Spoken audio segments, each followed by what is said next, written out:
Okay guys, this is not a drill. It is 8 o'clock in the morning, already 90 degrees, and we are about to hit 103 today for pretty much the entire day. So it is time to break out the shade cloth and get this garden ready. Hi everyone, welcome back to my channel. I'm Shamira Benson, one part of Team Benson, and it is hot. It's hot. It went from we were in the 80s yesterday and it was nice and cool to this morning it is probably 8:30 in the morning and it is 90 degrees already.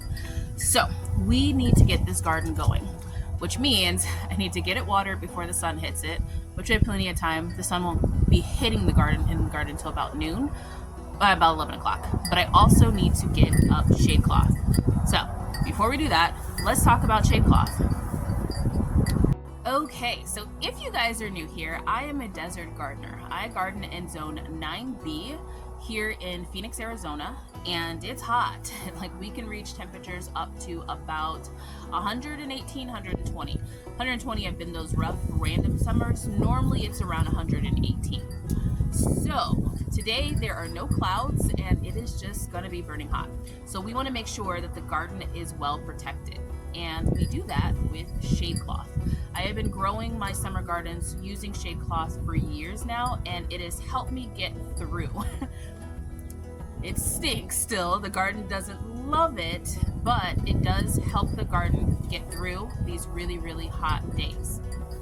Now, we're still in the beginning of the warm days, so I think it's going to be in the hundreds for the next 3 days, and then it's going back down to the 80s, and then it'll probably go, or 90s, and then it'll go back up to the hundreds. It'll probably bounce back and forth until about mid-June. So we still want to make sure that our garden is nice and healthy and okay. So we have 30% shade cloth, and I also have a couple 40% shade cloths. I don't recommend going any higher than a 40% shade cloth because then you'll be blocking too much sun from the plants itself, because plants still need sunlight in order to grow. So yeah, make sure you have shade cloth. So if you don't have any shade cloth, I'm going to put a link down below to Amazon where I buy mine at. There still should be time for you guys to get it, but make sure that you're covering up your garden because this will help you get through the summers. And also for those of you guys that are not in the desert too, if you're still struggling with your plants and you're having maybe the plants are getting attacked by aphids or something like that, and it's during the summertime, plants are probably just unhappy, and shade cloth will help you guys too because it keeps the plant a little bit cooler. So for those of you guys that are growing more spring type things, for my garden, I'm growing peppers, and I have Armenian cucumbers that don't even need shade cloth. Those will survive at 120 degrees easily, no problem. And corn and different things like that will survive. But for those of you guys that are growing softer things, maybe a broccoli, or you're up north and you're still having trouble with that, add a little shade cloth to it and that will help. So what I'm gonna do first and foremost is I have to get all of these tomatoes off of my plants because the tomato plants are dead and I don't want to waste the tomatoes because once that sun hits it, they're gone. And then I am going to pick some jalapenos and serranos and just lighten the load on those plants. And then we're going to deeply water the garden, put up some shade cloth, and we are going to put our watering bulbs, which I have right here, underneath some of our plants that will probably need just a little bit extra water. So some of the ones in the pots. So, all right, let's get started. We need to get all this stuff done before the sun really hits my garden. Okay, so first we're going to work on this deep watering part. Now, yes, the corn will survive in the sun without shade cloth. It's not getting any. We planted it early enough, hopefully, so that then it can take off. Now, guys, I do have some corn that was supposed to be going in my green stock, so I'm going to try and get that planted out today. It's going to go underneath the shade, though. It's going underneath this big umbrella because it probably should be around this size. So I don't even know if it's going to survive, but we are going to try. Now, in between here, we have some beans. We have some black eyed peas. So those ones are going to be fine because they're getting the covering of this. My Kentucky Wonders may not love the sun, but they're on this side of the garden, so they're going to get less of the afternoon sun. So they're not going to be in that 103 degrees. This part of my garden is going to be shaded because I don't have a full sun garden. Now stuff over here, I do want to give a little bit of shade cloth to. So that's one of the reasons why I have my hoop house here. All I'm gonna do is water this area really good because I want to make sure that the celery is getting a little bit of shade and this zucchini is. And then I'm just going to connect a shade cloth over this hoop house. So getting your garden well watered way before the sun hits it is going to be your first line of defense to being able to have your garden survive really hot temperatures. Now what that does is it makes sure that the leaves are fully full of water and they can survive a little bit more of beating. So the other thing is I need to start harvesting and making sure that my plants aren't weighed down. Because if they're trying to put all the water into their fruits that are already ripe, then that's an issue. Now plants like this one, my tomato, already dead. It's not gonna be it doesn't really matter, but I wanna not waste the fruit because there's nothing giving this fruit any water. But things like my jalapenos and my serranos, I'm gonna make sure that I get the fruit off of those so that it just lightens the load on them, because they do have fruit that is still small, so that will stay on there, but the fruit that's already ripe, there's no need to leave it on there. So let me get all that off and we can also see how much we harvest.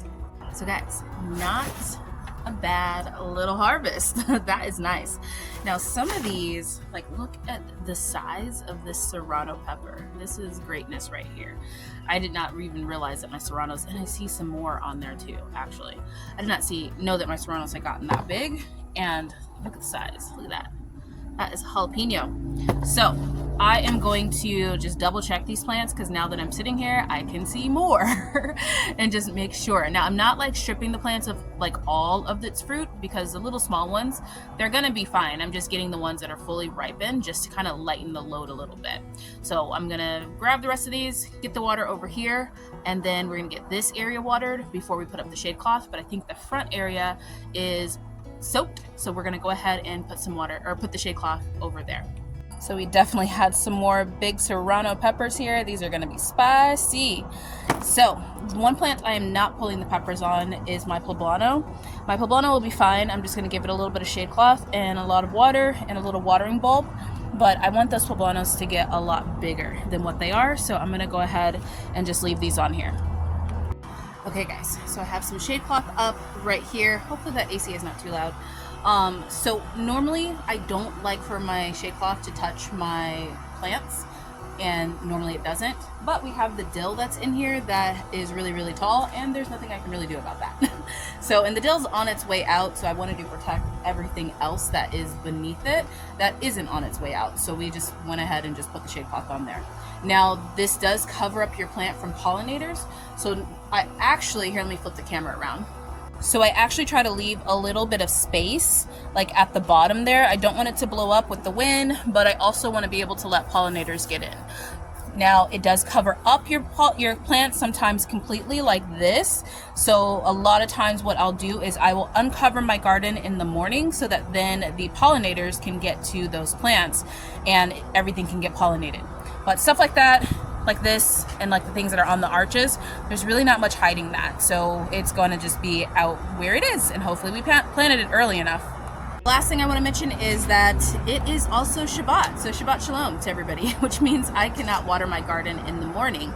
So that is where these water bulbs come in. So not only am I going to use these during the day, but before nightfall, before I light Shabbat candles, I'm going to come out here and I'm going to put water bulbs in all of the places in my garden that's going to need water, and I'm going to water my garden tonight since I know it's going to be really hot tomorrow. So that's how I get my garden to survive in the desert when it's 100+ degrees on a Shabbat when I cannot physically water my garden. So I am going to really get myself into gear and to finish up this garden, because as you can see, the sun is already starting to creep. So I want to make sure everything gets covered. It's coming out way early, but until next time, grow yourselves a garden, because even a small space can provide you with tons of food. And don't forget to protect it in these hot summer months.